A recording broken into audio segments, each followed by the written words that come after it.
Hadi ya Allah bismillah. Hadi tekbirle başlayalım. Tekbir! Allahu Ekber! Tekbir! Allahu Ekber! İslam ümmeti kabul etmez zilleti. Ülkede Siyonist istemiyoruz. Gazze canımız feda olsun kanımız. Gazze canımız feda olsun kanımız. Müslüman uyuma kardeşine sahip çık. Müslüman uyuma kardeşine sahip çık. Hamas'a selam, direnişe devam. Hamas'a selam, direnişe devam. Hamas'a selam, direnişe devam. İntikam, intikam. Gazze'ye selam, direnişe devam. Gazze'ye selam, direnişe devam. Gazze'ye selam, direnişe devam.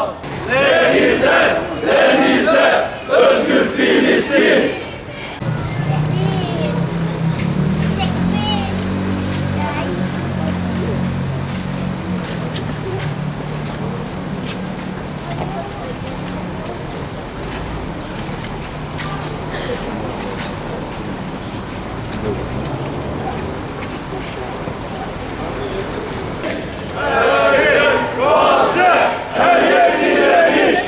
Müslüman zulme boyun eğemez.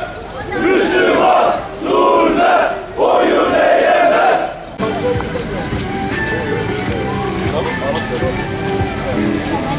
Dünyada eş zamanlı olarak gerçekleştirilen İnsanlığın Sesi başlıklı küresel yürüyüş ve basın açıklamalarının Malatya etabına hepiniz hoş geldiniz, sefalar getirdiniz. Bismillahirrahmanirrahim. Subhanellezî esrâ bi'abdihi leylen minel mescidil haram. من المسجد الحرام إلى المسجد الأقصى الذي باركنا حوله لنريه من آياتنا إنه هو السميع البصير. Bugün burada yalnızca Malatya'dan yükselen bir sesi duyurmak için toplanmadık. Bugün Londra'dan İstanbul'a, Toronto'dan İslamabad'a, Sydney'den Cape Town'a, Mogadishu'dan dünyanın dört bir yanına uzanan ortak bir vicdanın parçası olmak için buradayız. Bugün farklı dillerden, farklı milletlerden, farklı inançlardan insanların aynı hakikati haykırdığı bir günde buradayız. İnsani yardım bir lütuf değildir. İnsani yardım engellenemez. İnsani yardım evrensel bir haktır. Bugün Malatya'dan yükselen ses yalnızca bizim sesimiz değildir. Bu ses aç bırakılan çocukların, evladını kaybeden annelerin, enkazların arasında yaşam mücadelesi veren insanların, hastasına ilaç bulamayan doktorların, dünyaya sesini duyuramayan mazlumların sesidir. Ve biz bugün burada insanlığın sesi olmak için toplandık. Gazze'de uzun zamandır yalnızca bombalarla ve silahlarla yürütülen bir saldırıyla karşı karşıya değiliz. Bir halkın barınma, sağlık, gıda, temiz su ve insani yardıma erişim imkanlarının ortadan kaldırılması, yaşanan insani felaketi her geçen gün daha da ağırlaştırmaktadır. Çocukların açlığı siyaset değildir. Bir annenin bebeğine süt bulamaması siyaset değildir. Yaralı bir insanın ilaca ulaşamaması siyaset değildir. Bir doktorun ameliyat yapacak malzeme bulamaması asla siyaset değildir. Bir ailenin temiz içme suyuna ulaşamaması hiç siyaset değildir. Bunların her biri en temel insanlık meselesidir. İşte bu nedenle bugün buradan bütün dünyaya sesleniyoruz. Gazze'deki sivillerin yaşam hakkı herhangi bir devletin siyasi hesabına, askeri stratejisine veya diplomatik pazarlığına feda edilemez. İnsan hayatı pazarlık konusu yapılamaz. Bugün üzerinde özellikle durmamız gereken bir husus vardır. Açlık bir savaş yöntemi olamaz. Bir çocuğun ekmeğe ulaşmasını engellemek hiçbir gerekçeyle meşrulaştırılamaz. Bir annenin çocuğuna yiyecek bulamamasını siyasi baskı aracına dönüştürmek kabul edilemez. Gıda taşıyan araçların, ilaçların, tıbbi malzemelerin ve temel yaşam ihtiyaçlarının sivillere ulaşmasının engellenmesi karşısında dünya sessiz kalamaz. Ekmeğin dini yoktur, suyun milliyeti yoktur, ilacın ırkı yoktur, açlığın siyaseti yoktur. Aç olan bir çocuğa ekmek ulaştırmak insanlığın görevidir. Yaralı bir insana ilaç ulaştırmak insanlığın görevidir. Susuz kalmış bir insana su ulaştırmak insanlığın görevidir. Ve hiçbir güç, hiçbir devlet, hiçbir ordu insanlığın bu görevini engelleme hakkına sahip değildir. Bugünkü küresel yürüyüşümüzün temel mesajı son derece açıktır. İnsani yardım bir lütuf değildir. Engellenemez, evrensel bir haktır. İnsani yardım güçlü devletlerin isterlerse verecekleri bir sadaka değildir. İnsani yardım kuruluşlarının ulaştırmaya çalıştığı gıda, su ve ilaçlar bir siyasi pazarlık malzemesi değildir. Bunlar insanların yaşamlarını sürdürebilmeleri için vazgeçilmez ihtiyaçlardır.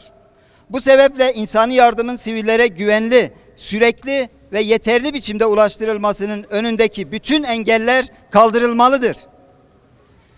Buradan uluslararası topluma da sormak istiyoruz. İnsan hakları nerede? Çocuk hakları nerede? Uluslararası hukuk nerede? İnsan onuru nerede? Dünyanın başka bölgelerinde büyük bir hassasiyetle savunulan değerler, konu Filistinli çocuklar olduğunda neden aynı kararlılıkla savunulmuyor? Bir çocuğun hayatının değeri doğduğu coğrafyaya göre değişebilir mi? Bir annenin gözyaşının değeri milliyetine göre ölçülebilir mi? Bir insanın yaşam hakkı pasaportuna göre belirlenebilir mi? Elbette hayır. Biz bugün burada yalnızca Gazze için değil, insanlığın kendi değerlerini kaybetmemesi için yürüdük. Çünkü bugün Gazze'de çiğnenen hukuk karşısında sessiz kalan dünya, yarın başka bir coğrafyada aynı hukuksuzluğa itiraz edecek, ahlaki zemini de kaybeder. Bugün dünyanın farklı şehirlerinde vicdan sahibi insanlar meydanlara çıkıyor. Dilleri farklı olabilir, dinleri farklı olabilir, ülkeleri farklı olabilir. Fakat vicdanları aynı şeyi söylüyor. Çocuklar ölmesin, siviller aç bırakılmasın, insani yardım engellenmesin, Gazze yalnız bırakılmasın. İşte bugün gerçekleştirilen küresel yürüyüşün anlamı budur. Malatya'dan yükselen ses, Londra'daki sese, İstanbul'daki sese, İslamabad'daki sese, Toronto'daki sese, Sidney'deki sese, Mogadishu'daki sese ve dünyanın dört bir yanındaki vicdan sahiplerinin sesine katılmaktadır. Coğrafyalarımız farklı olsa da talebimiz aynıdır. İnsanlığın sesine kulak verin. Buradan başta Birleşmiş Milletler olmak üzere bütün uluslararası kuruluşlara ve dünya devletlerine sesleniyoruz. Kınama açıklamalarının ötesine geçin. Sivillerin korunması için sorumluluk alın. İnsani yardımın kesintisiz şekilde ulaştırılmasını sağlayın. Uluslararası hukukun ihlal edilmesine karşı etkili mekanizmaları işletin. İnsan hayatını siyasi ve ekonomik hesapların üzerinde tutun. Çünkü tarih yalnızca zulmü yapanları yazmayacaktır. Zulüm karşısında susanları da yazacaktır. Tarih yalnızca bombaları atanları değil, çocukların açlığını görüp hiçbir şey yapmayanları da kaydedecektir. Elbette yalnızca devletlere çağrıda bulunmakla yetinemeyiz. Bizlerin de sorumlulukları vardır. Mazlumları gündemimizden düşürmeyeceğiz. Yardım kuruluşlarımızı destekleyeceğiz. Tüketim tercihlerimizin sonuçlarını sorgulayacağız. Boykotu unutmayacağız. Zulme ekonomik veya siyasi destek sağladığını düşündüğümüz yapılara karşı hukuka uygun ve bilinçli sivil tavrımızı sürdüreceğiz.